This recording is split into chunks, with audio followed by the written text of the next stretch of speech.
ये आकाशवाणी है। रूपकों के अखिल भारतीय कार्यक्रम में आज प्रस्तुत है सुप्रसिद्ध व्यंग्यकार शरद जोशी के व्यक्तित्व और कृतित्व के कुछ प्रमुख पहलुओं पर केंद्रित रूपक यत्र तत्र सर्वत्र। आलेख डॉक्टर रेणु श्रीवास्तव जौहरी। प्रस्तुतकर्ता डॉक्टर संजय सिंह वर्मा।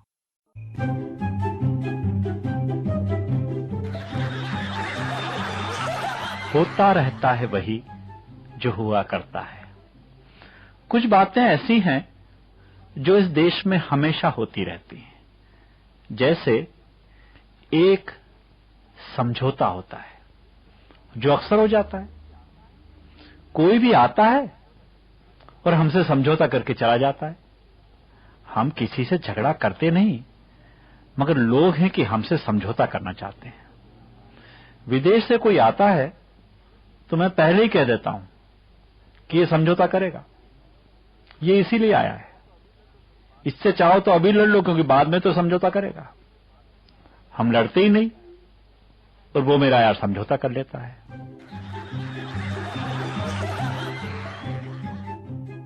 निर्भीक, निडर, निष्पक्ष, अपनी विलक्षण प्रतिभा से सभी को चकित कर देने वाले और व्यंग्य के आसमान की बुलंदियों को छूने वाले सितारे का नाम था शरद जोशी, जिसने सच को सच के तेवर और कलेवर के साथ देखा भी और दिखाया भी, जिसे आम लोगों ने अपनाया और विद्वज्जनों ने सराहा। उनकी संवेदनशील और पैनी नजर हर जगह पड़ी। शासन, सत्ता, समाज, सभी को उनकी लेखनी ने हिला कर रख दिया। उद्घाटन होते रहते हैं, तालाबंदी होती रहती है। अरे यार, ये नया उद्घाटन बाद में करना, पहले ताला तो खुलवाओ। सब एक साथ चलता रहता है। जोशी जी में छोटे छोटे विषयों को अपनी स्याही के स्पर्श से बड़ा कर देने की अद्भुत चमत्कारिक शक्ति थी। सरकार ठोस कदम उठाती है। अब कदम चूंकि ठोस होते हैं, इस कारण उठ नहीं पाते। पोले होते, हल्के होते तो उठ जाते। जानी मानी अभिनेत्री और शरद जोशी की पुत्री नेहा शरद कहती हैं, शरद जी इतना अपने समय से आगे थे और इतनी अलग सोच थी उनकी, और इतना एक कॉमन मैन को लेकर उनकी जो लेखनी थी, वो उसका इंटेंशन जिसको हम कहते हैं, वो बहुत बहुत महत्वपूर्ण है। तो वो सदैव रहा, उनकी लेखनी में रहा, उनके व्यक्तित्व में रहा। उनको लोगों की बजाय पात्र नजर आते थे और उनके बारे में सोचना और गहराई से बहुत छोटे मुद्दे पे बात करते थे। मतलब वो अंतर्राष्ट्रीय समस्या को एक तरफ रख देंगे, वो कहेंगे मेरे लिए आज ये जरूरी है। आज जो एक छोटे शहर में जो हुई है दिक्कत, आज जो विदिशा में जो प्रॉब्लम हो रही है, या जो आज पुणे में एक दिक्कत हो रही है, मेरे लिए वो बहुत महत्वपूर्ण है। तो उनकी जो लेखनी होती थी, उसका सबसे जो सार है वो है एक आम आदमी की समस्या। प्रसिद्ध कवि और लेखक अशोक चक्रधर शरद जी के साथ अपने अनुभवों को साझा करते हुए कहते हैं, मेरी निगाह में शरद जोशी निगहबान है और एक साहित्य धारा को उन्मुक्त ढंग से, स्वच्छ मन से और एक धारावाहिकता के साथ कहना जानते थे। वे लेखक थे, लेकिन लेखक से पहले वे वाचिक परंपरा के बहुत ही उद्भट व्यक्ति थे। किस्सा गोई उनको आती थी। उनके साथ कोई एक बार यात्रा कर ले तो दूसरे को बोलने का अवसर नहीं मिलता था, क्योंकि उनके किस्से इतने रोचक होते थे कि कौन से उनके सहकर्मी जब आकाशवाणी में उनके साथ थे ग्वालियर में, तो उनको खांसी बहुत आती थी और उनकी खांसी पर वो पूरा लंबा वक्तव्य दे देते थे कि कैसे खांसी का पूर्व रंग होता था और उत्तर रंग होता था और मध्य रंग में उसका कैसा रंग होता था, और उचंग होती थी खांसी कि चंग होती थी खांसी। शब्दों से खेलते थे और अंततः एक ऐसा चित्र उस व्यक्ति का खींच देते थे कि आपको लगने लगता था कि आप उस व्यक्ति से मिले हैं। तो शरद जी एक ऐसे आत्मीय मित्र थे जो अगर युवाओं के साथ बैठे हों तो युवा हो जाते थे, बुजुर्गों के साथ बैठे तो पुरानी अपनी वैदिक संस्कृति के बड़े बड़े आख्यान सरल करके समझाने लगते थे। तो मेरे लिए शरद जोशी एक बहुत बड़े शिक्षक थे, समाज सुधारक थे, भाषा के ज्ञाता थे। मैं कहना चाहता हूं मित्रों कि लिखने से जो होता है आप जानते ही हैं, पर यदि लेखक अपने अलिखित पृष्ठ समाज को सौंप दे तो वह ज्यादा बड़ी क्रांति कर सकता है। साहित्यकार और दिल्ली विश्वविद्यालय में हिंदी के प्रोफेसर रवि शर्मा मधुप। व्यंग्य हमें वह दृष्टि प्रदान करता है जिसमें हम समाज की वास्तविकता को देख पाते हैं, जिसको मुखौटे लगा के ढकने का प्रयास बहुत से सफेदपोश करते हैं। तो व्यंग्यकार उसको उधेड़ता है और वास्तविकता को समाज के सामने प्रकट करता है। इस दृष्टि से शरद जोशी का बड़ा महत्वपूर्ण स्थान है। प्रोफेसर श्रीनिवास त्यागी कहते हैं, वो ऐसे विलक्षण रचनाकार हैं कि वो सामाजिक विद्रूपताओं पर, कुरीतियों पर, सत्ताओं की जो लूट खसोट है, हम भ्रष्टन के भ्रष्ट हमारे, या ऐसे व्यंग करते हैं कि सामने वाला तिलमिला करके रह जाता है, आपको जवाब नहीं दे सकता। गांव पर उपन्यास लिखने का पूरा सामान था। लोग गलत हिंदी बोलते थे, मुझे यही चाहिए था। कुछ गलत हिंदी मैं स्वयं लिख लेता हूं। उस समय की शिक्षा व्यवस्था का खाका शरद जी कुछ यूं खींचते हैं। मेरे घर पर एक मास्टर आता जिसे 5 रुपए प्रतिमाह दिया जाता था, इसलिए वो 3 रुपए का पीटता था और 2 रुपए का पढ़ाता था। प्रगतिशील सोच उनका लेखकीय वैशिष्ट्य मात्र नहीं था, वरन ये उनके व्यवहार में परिलक्षित होता था। शरद जी ने जो लिखा उसे जिया भी। आकाशवाणी में स्क्रिप्ट लेखन का कार्य करते हुए उनकी मुलाकात इरफाना सिद्दीकी से हुई, जो स्वयं भी रेडियो और रंगमंच की कलाकार थीं। राजेंद्र माथुर सरीखे दोस्त ने कन्यादान का जिम्मा संभाला और प्रेम की परिणति विवाह में हो गई। उस समय एक परंपरागत परिवार में ऐसा सोचना और करना कोई आसान काम नहीं था।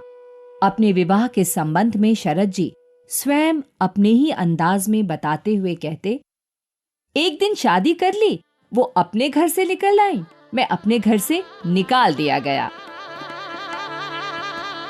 इस घटना का जिक्र करते हुए नेहा शरद बताती हैं, जब शरद जी ने शादी की थी तो हमारी जो माँ है इरफाना शरद, तो एक प्रेम विवाह था वो। तो उन्होंने उस समय कहा था कि हमें लगा था देश आजाद हो गया है, तो अब ये सब छोटी मोटी बातें नहीं होंगी, जात पात की बातें नहीं होंगी इस देश में। और घर का जो हमारा माहौल रहता था बहुत ही सादगीपूर्ण रहा शुरू से। जैसे 6 बजे से शरद जी का लेखन कार्य शुरू हो जाता था, तो 12-15 अखबार हमारे घर में आते थे और सुबह से उसका पढ़ना और चाय आना और वो सारी डिस्कशन शुरू हो जाते थे। 1 बजे तक उनका लेखन चलता था। तो हम लोगों को अभी भी आदत है कि 1 बजे तक हमारे घर में थोड़ी शांति ही रहती है। अगर किसी को जाना है, आना है, कोई बात करनी है तो भी बहुत धीरे बोलते हैं। भोजन के उपरांत वो मीटिंग्स जो हुआ करती थी, टेलीविजन सीरियल्स हुई या फिल्म वाले आए, तो वो सारा होता था। और शाम को कभी सम्मेलन होता था या कभी वो हमें फिल्म दिखाने ले जाते थे।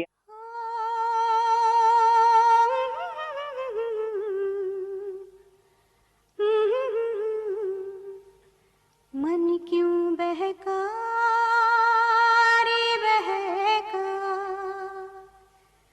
मन क्यों बहका रे बहका, आधी रात को बेला महका हो, बेला महका रे महका, आधी रात को हो, मन क्यों बहका रे बहका, आधी रात को। विवाह के उपरांत वो इरफाना जी के साथ भोपाल आ गए। मध्य प्रदेश सरकार के सूचना एवं प्रकाशन विभाग में जनसंपर्क अधिकारी के पद पर कार्यरत हुए।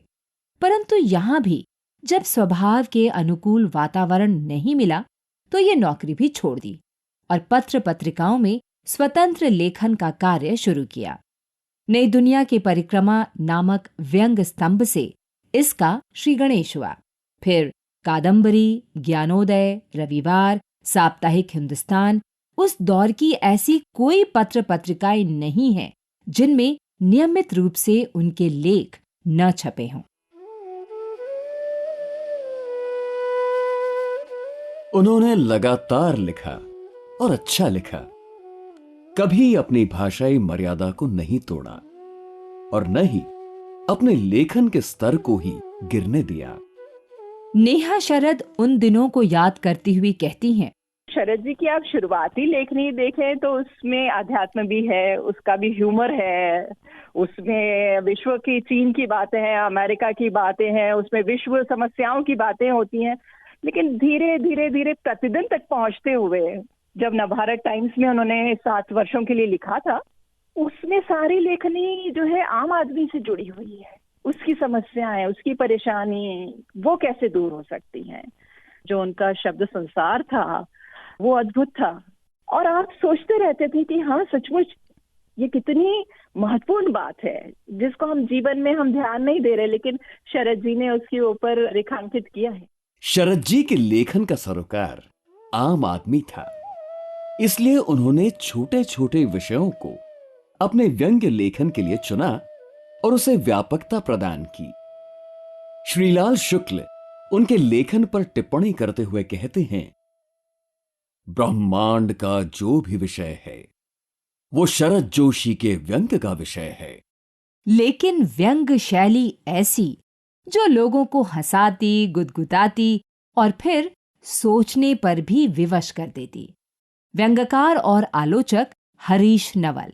शरद जोशी जी की सोच निष्पक्ष थी, तो इस मायने उनका कद काफी बड़ा हो जाता है कि वो मनुष्यता के लिए लिख रहे थे, मानवता के लिए। परसाई जी भी मनुष्यता के लिए लिख रहे हैं, पर एक उनका दृष्टिकोण रहता था जो उनकी सोच को प्रभावित करता था। छोटे छोटे वाक्य लिखते शरद जोशी जी, और हर वाक्य के बाद लगभग एक पंच देते हैं। और वो पंच क्यों देते हैं कि उसमें व्यक्ति सोचने पर मजबूर हो जाता है।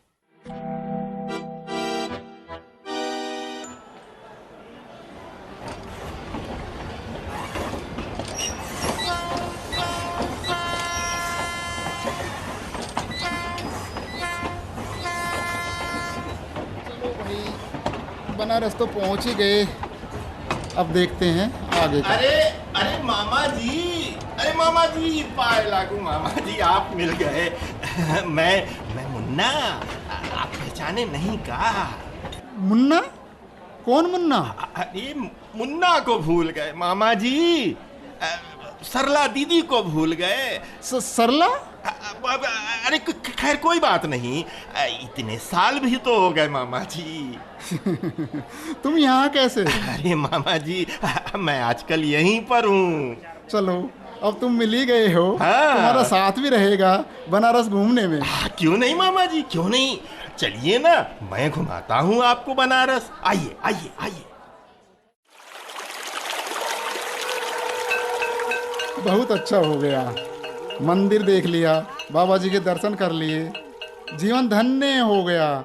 बस गंगा स्नान बाकी रह गए है। हाँ। क्यों ना वो भी कर लिया जाए। जरूर नहाइए मामा जी। अरे बनारस आए हैं, काशी आए हैं और गंगा मैया में डुबकी ना लगाएं?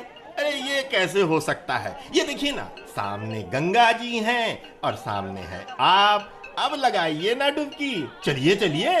अरे सामान की चिंता मत कीजिए, सामान यहाँ रख दीजिए, आप तो बस डुबकी लगाइए। अच्छा ठीक है, तुम यहीं पर रहना। हाँ मामा जी, मैं आपका सामान यहाँ पर देख रहा हूँ, चिंता न कीजिए। हर हर गंगे, ओम नमः शिवाय। वाह, आनंद आ गया। हर हर गंगे, जय गंगा मैया की। ओम नमः शिवाय, ओम नमः शिवाय। चलो भाई, स्नान ध्यान सब हो गया है, अब चला जाए यहाँ से। अरे अरे अरे, मेरे कपड़े कहाँ गए? मेरा सामान, मेरा सूटकेस और वो लड़का मुन्ना। अरे भाई, तुमने मुन्ने को कहीं देखा है?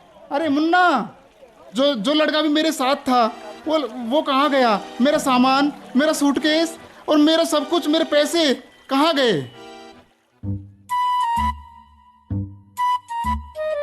शरद जोशी के कलम से निकला ये करारा व्यंग्य है हमारी प्रजातांत्रिक व्यवस्था पर, जहां मुसाफिर एक वोटर है और मुन्ना एक नेता। समझे कि नहीं? शरद जोशी अपने समय की सशक्त आवाज हैं। सामाजिक, सांस्कृतिक, राजनैतिक विसंगतियों, विडंबनाओं और विद्रूपताओं पर उन्होंने बिना किसी द्वंद्व के निष्पक्ष और बेबाकी से लिखा, और खूब लिखा।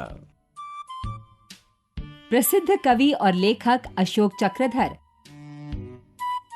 जो लेख मैं आपको सुनाने वाला हूं वो राग भोपाली पुस्तक से लिया गया है।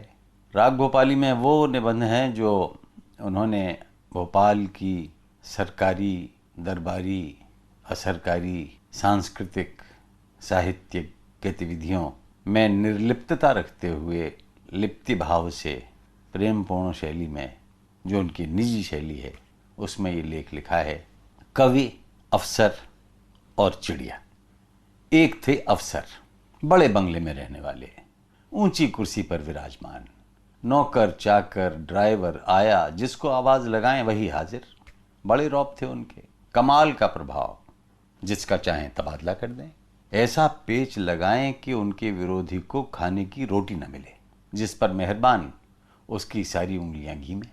ज्ञानी ध्यानी उनके चरण चाटें। ड्राइंग रूम जैसे अखाड़ा अक्लमंदों का, जिसका नाम लें वही बोले यस सर। जिसे देख मुस्कुराएं वही निहाल।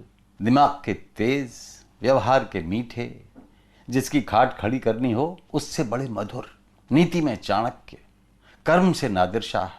चित्त भी मेरी, पट्ट भी मेरी, अंटा मेरे बाप का। अफसर से अफसर, बड़े अफसर। अफसर को साहित्य कला से बड़ा प्रेम। कविता घर में पानी भरे, आलोचना रोज झाड़ू लगाए, चिंतन उनके कपड़े धोए, लेख बिछाएं, किताबों पर बैठें, कहानी जूतों के पास पड़ी रहे। अफसरी भी करें और साहित्य भी करें, जो चाहे करें करें। मन के राजा। बड़े बड़े बुद्धिजीवी उनके बंगले की ओर टकटकी लगाकर देखें। हुजूर की कृपा बनी रहे। बड़े बड़े किताबों के लिखैया, कविता रचैया, टिप्पणीकार, गुणीजन, गुणीजनों से प्रश्न पूछ इंटरव्यू लिखने वाले, कला के समीक्षक, विदेशी को देसी और देसी को विदेशी करने में माहिर। अफसर के दरबार में हाजिरी भरें। जो आज नहीं आया वो कल जरूर आए, जो सुबह नहीं आया सो शाम को हाजिर। मालिक सलाम, हम बुद्धिजीवी, हमको टुकड़ा दो खाने को। हमें चाय कॉफी, हमें विचार, हमें दृष्टि, हमें धारणा, हमें रास्ता बताओ मालिक, हम क्या लिखें। विख्यात व्यंग्यकार सुभाष चंद्र। शरद जोशी वो व्यंग्यकार हैं जो विविधता के मामले में शायद जितने भी व्यंग्यकार हैं उनमें सर्वश्रेष्ठ हैं। राजनीतिक व्यंग हो, प्रशासनिक व्यंग हो, धार्मिक व्यंग हो, जितनी भी विसंगतियां हैं या हो सकती हैं वो परसाई की अगर कहानियों में है तो शरद जोशी के कहानियों और निबंधों दोनों में है। दूसरी बात, शरद जोशी की बहुत बड़ी क्वालिटी जो ये रही कि उन्होंने कई स्तरों पर काम किया। ये नहीं किया कि भाई आपने व्यंग कथा को चुन लिया, जैसे परसाई ने व्यंग कथा को ज़्यादा चुना, उसके कारण वो ज़्यादा प्रसिद्ध हुए। तो इनके यहाँ आप देखेंगे व्यंग कथा को माध्यम के रूप में चुना, निबंध को माध्यम के रूप में चुना, संस्मरण को माध्यम के रूप में चुना, पत्रों को माध्यम के रूप में चुना, डायरी को माध्यम के रूप में चुना। इतने सारी जगह पर इन्होंने प्रयोग किए, शिल्प के स्तर भी प्रयोग किए, कथ्य के स्तर भी प्रयोग किए, और वो सारे काम किए जिनसे व्यंग बचने की कोशिश करता था।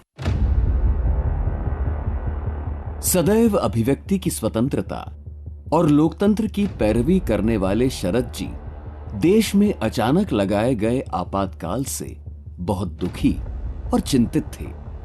इसका उन्होंने खुलकर विरोध किया।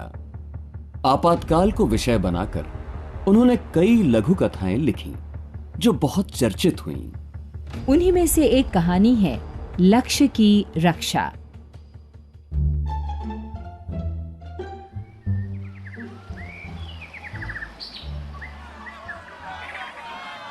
अरे भाई, सब अपनी जगह शांत बैठ जाओ। देखो खरगोश क्या कह रहा है। मैं आज आप सभी के सामने ये कहना चाहता हूं, कछुए के संसद में राजनीतिक मंच और प्रेस के बयानों को मैं चुनौती देता हूं। यदि उसमें आगे बढ़ने का इतना ही दम है तो आज ये रेस जीत कर दिखाएं। अब कछुए का क्या होगा? कहाँ कछुआ और कहाँ खरगोश? मुझे तो लगता है खरगोश आके पहुंच जाएगा।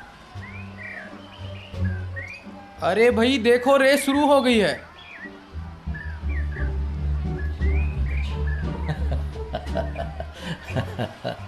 कछुआ तो अभी बहुत पीछे। चलो चलो, इस पेड़ के नीचे थोड़ा आराम कर लेता हूं। अरे ये क्या, खरगोश तो पेड़ के नीचे आराम करने जा रहा है। चलो चलो चलो, उससे बात करने का ये अच्छा मौका है हम मीडिया वालों के लिए। हाँ हाँ, चलो चलो, इससे अच्छा मौका नहीं मिलेगा हमें। हाँ हाँ, चलते हैं, चलो। प्लीज प्लीज, अभी नहीं, अभी नहीं, बाद में आए। अभी मैं राष्ट्र के बारे में गंभीर चिंतन कर रहा हूं।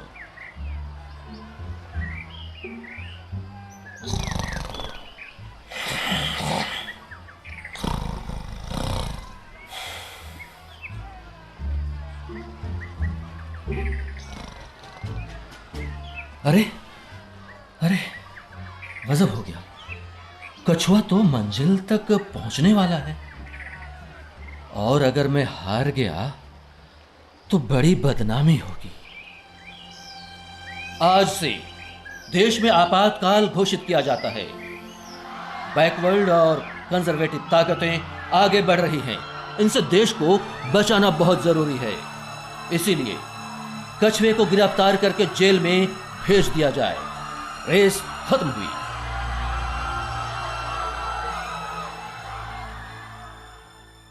कछुआ, खरगोश, गधा, हाथी, इल्लियां, चिड़िया आदि विषयों को माध्यम बनाकर उन्होंने शासन प्रशासन से गंभीर प्रश्न किए और व्यवस्था पर गहरी चोट की। व्यंग्यकार सुभाष चंद्र।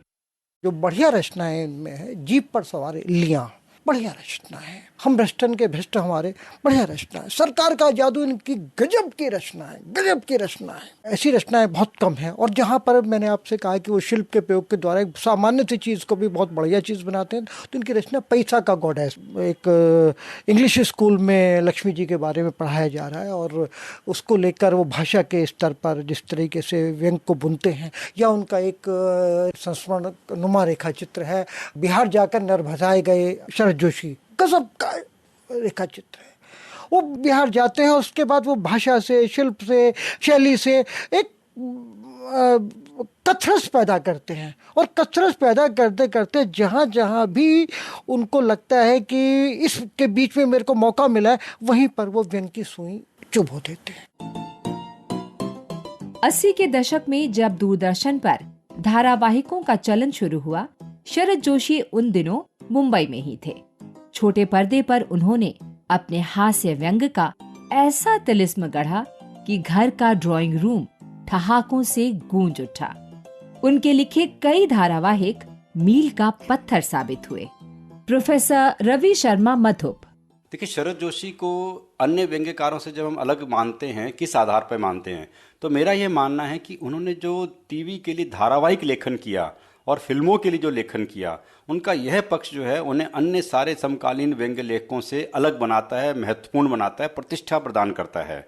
तो उनके ऐसे चर्चित धारावाहिक हैं जिन्होंने कहिए कि टेलीविज़न को घर घर तक पहुंचाया, जन जन के बीच में लोकप्रिय बनाया। उनका बहुत ही चर्चित धारावाहिक रहा है ये जो है ज़िंदगी। और उस धारावाहिक से कहें कि जिसे सोप अपेरा कहते हैं, जो धारावाहिक की शुरुआत है, उसमें पहले धारावाहिक का नाम आता है ये जो है ज़िंदगी। इसके अलावा बहुत लोकप्रिय धारावाहिक उन्होंने लिखे, विक्रम बेताल, सिंहासन बतीसी, वाह जनाब, देवी जी, प्याले में तूफान, और एक बहुत चर्चित धारावाहिक था दाने अनार के। मीठे जैसे दाने हैं अनार के, खट्टी जैसे ये अनार दाना है, गैर जैसे गहना हो पड़ोस का, साथ जैसे हाथ में हथेली है, किस्सा है कहानी है पहेली है, जिंदगी ये मुलगी सहेली है। 1974 में प्रेम कुमार की फिल्म क्षितिज से उन्होंने पहली बार संवाद लेखन किया। फिर तो फिल्म लेखन का भी सिलसिला चल पड़ा। उनकी लिखी पटकथा और संवादों ने भी खूब धूम मचाई। छोटी सी बात, चोरनी, साँच को आँच नहीं, मेरा दामाद, शाम तेरे कितने नाम, उड़ान, उत्सव, दिल है कि मानता नहीं आदि फिल्मों में लिखे इनके संवादों ने लोगों का खूब मनोरंजन किया। ओ जाने मन तेरे दो नयन, चोरी चोरी लेके गए देखो मेरा मन, जाने मन जाने मन जाने मन। भारत सरकार ने उन्हें 1990 में पद्मश्री से सम्मानित किया। मध्य प्रदेश सरकार उनके नाम पर व्यंग और निबंध के क्षेत्र में हर वर्ष शरद जोशी सम्मान प्रदान करती है, जो साहित्य और पत्रकारिता के मूर्धन्य विद्वानों को प्रदान किया जाता है। अपने लेखन में कोई समझौता न करने वाले शरद जोशी इधर कुछ दिनों से अस्वस्थ थे। अपने प्रिय मित्र राजेंद्र माथुर के जाने के बाद जैसे उनका पूरा वजूद ही हिल गया था।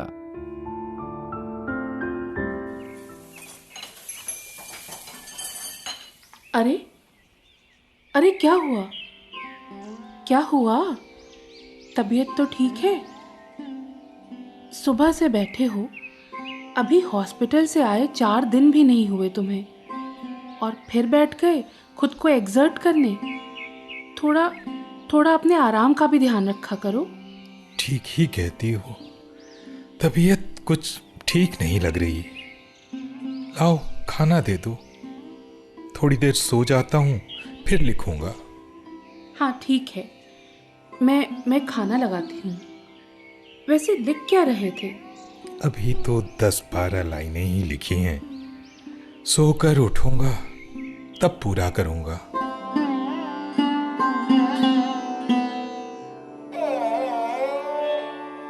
पाँच सितंबर 1991 को व्यंग के आसमान का ये दैदीप्यमान सितारा सचमुच सितारा बन गया।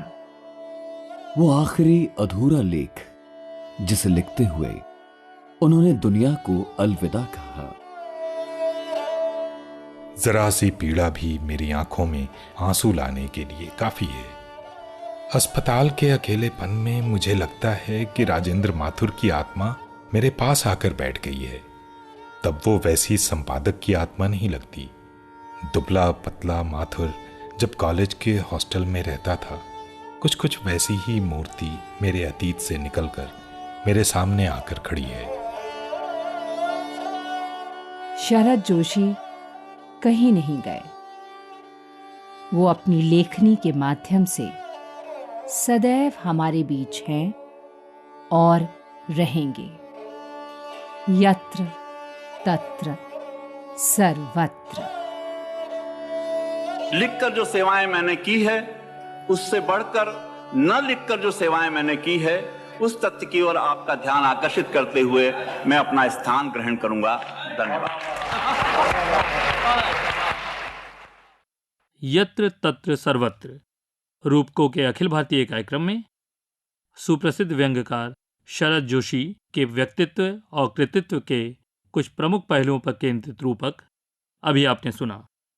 आलेख डॉक्टर रेणु श्रीवास्तव जोहरी, वाचक स्वर राशि त्रिवेदी और मनोज माइनकर, नाट्यांश के कलाकार मुरारी लाल सैनी, संगम कैथ, नवोदिता मिश्रा, अभिनय श्रीवास्तव, कमल किशोर और नोमान शौक।